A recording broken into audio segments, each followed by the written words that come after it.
Hi, welcome back to my channel. ಇವತ್ತಿನ recipe potato pillow. ಬೇಕಾಗಿರೋ ಸಾಮಗ್ರಿಗಳು 2 ಆಲೂಗಡ್ಡೆ ಬೇಯಿಸಿಟ್ಕೊಂಡಿದ್ದೀನಿ ಮ್ಯಾಶ್ ಮಾಡಿ, pepper powder, chilli powder, bread ಒಂದು 5 ತೆಗೆದಿಟ್ಕೊಂಡಿದ್ದೀನಿ, ಗಾರ್ಲಿಕ್ ಪೌಡರ್, ಗರಂ ಮಸಾಲ, ಉಪ್ಪು, ಪಿಜ್ಜಾ ಸೀಸನಿಂಗ್ ಅಥವಾ ಆರೆಗಿನೋ ತೊಗೋಬೋದು, ಚಿಲ್ಲಿ ಫ್ಲೇಕ್ಸ್. ಇದಿಷ್ಟು ಎಲ್ಲ 1 ಟೇಬಲ್ ಸ್ಪೂನಷ್ಟು ತೊಗೊಳ್ಳಿ. ಅಕ್ಕಿ ಹಿಟ್ಟು 1.5 ಟೇಬಲ್ ಸ್ಪೂನಷ್ಟು, ಕಾರ್ನ್ಫ್ಲೋರ್ 1.5 ಟೇಬಲ್ ಸ್ಪೂನಷ್ಟು.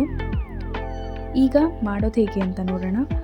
ಫಸ್ಟು ಆಲೂಗಡ್ಡೆನ ಚೆನ್ನಾಗಿ ಮ್ಯಾಶ್ ಮಾಡ್ಕೋಬೇಕು. ಅದಾದಮೇಲಿಂದ ಬ್ರೆಡ್ನ ಈ ರೀತಿ ಮುರಿದು ಹಾಕ್ಕೋಬೇಕು. ನಾನಿಲ್ಲಿ 4 ಬ್ರೆಡ್ ತೊಗೊಂಡಿದ್ದೀನಿ.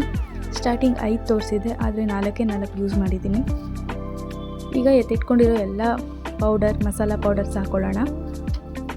ಹಾಕ್ಕೊಂಡು ಉಪ್ಪು ಮತ್ತು ಅಕ್ಕಿ ಹಿಟ್ಟು ಮತ್ತು ಕಡಲೆ ಹಿಟ್ಟನ್ನು ಸೇರಿಸ್ಕೊಂಡು ಚೆನ್ನಾಗಿ ಮಿಕ್ಸ್ ಮಾಡ್ಕೋಬೇಕು.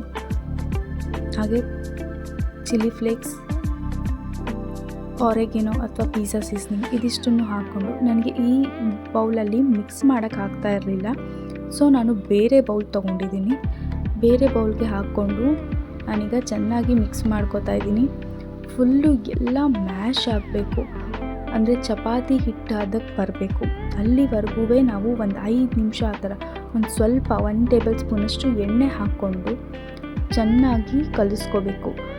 ಯಾವುದು ಗೊತ್ತಾಗಬಾರ್ದು, ಆಲೂಗಡ್ಡೆ ಹಾಕಿದ್ದೀವಿ ಅಂತ ಆಗಲಿ ಅಥವಾ ಬ್ರೆಡ್ ಹಾಕಿದ್ದೀವಿ ಅಂತಾಗಲಿ ಗೊತ್ತಾಗಬಾರ್ದು.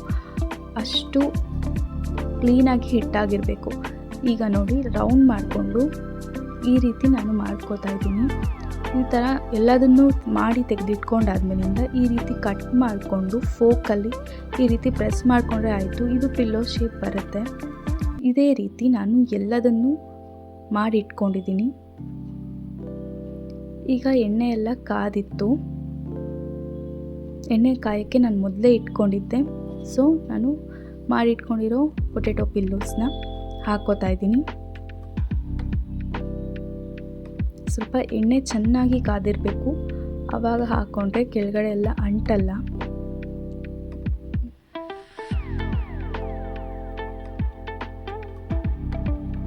ಈ ಟೇಸ್ಟ್ ಅಂತೂ ತುಂಬಾ ಚೆನ್ನಾಗಿರುತ್ತೆ.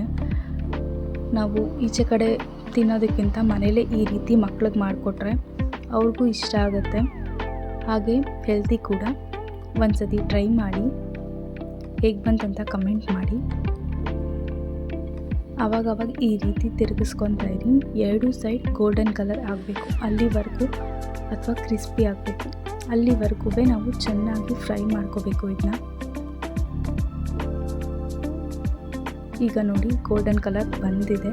ನಾನು ಇದನ್ನೆಲ್ಲ ತೆಗೆದಿಟ್ಕೊತಾ ಇದ್ದೀನಿ. ಇದು ಹಾಗೆ ತಿನ್ನೋಕ್ಕೂ ಚೆನ್ನಾಗಿರುತ್ತೆ, ಟೊಮೆಟೊ ಕೆಚಪ್ ಜೊತೆ ತಿನ್ನೋಕ್ಕೂ ತುಂಬಾ ಚೆನ್ನಾಗಿರುತ್ತೆ. ಒಂದ್ಸತಿ ಟ್ರೈ ಮಾಡಿ, ಹೇಗೆ ಬಂತಂತ ಕಮೆಂಟ್ ಮಾಡಿ, ಸಬ್ಸ್ಕ್ರೈಬ್ ಮಾಡಿ. Thank you so much for watching.